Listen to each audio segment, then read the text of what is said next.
समाजले के भन्छ त फलानु जस्तो बन्न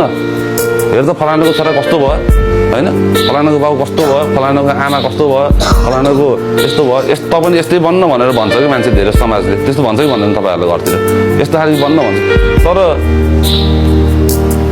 फलानु जस्तै बन्ने होइन कि तपाईँ आफू चाहिँ कस्तो बन्नुपर्छ भने आफू चाहिँ आफू जस्तै बन्नुपर्छ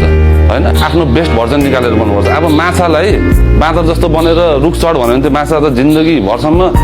कति ट्रेनिङ गरायो भने माछा रुख चढ्न सक्छ त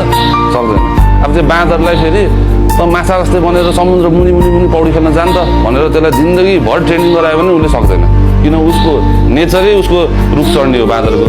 होइन माछाको नेचरै समुद्रमा डुबुल्की मारेर भित्रभित्र पौडी खेल्ने त्यसै कारण तपाईँहरूलाई कसैले कुनै पनि परिवारले अथवा कसै मान्छेले त फलानु जस्तो बन हिस्कानु जस्तो बन भन्यो भने चाहिँ होइन म बन्दिनँ बरु उनीहरूबाट इन्सपिरेसन चाहिँ लिन्छु म होइन केही इन्सपिरेसन चाहिँ लिनुपर्छ तर उनीहरू जस्तो बन्न चाहिँ सक्दिनँ किनभने म हो र मै जस्तो बन्छु म मेरो बेस्ट भर्जन बन्छु भनेर आफूले आफूलाई त्यसरी भन्नुपर्छ है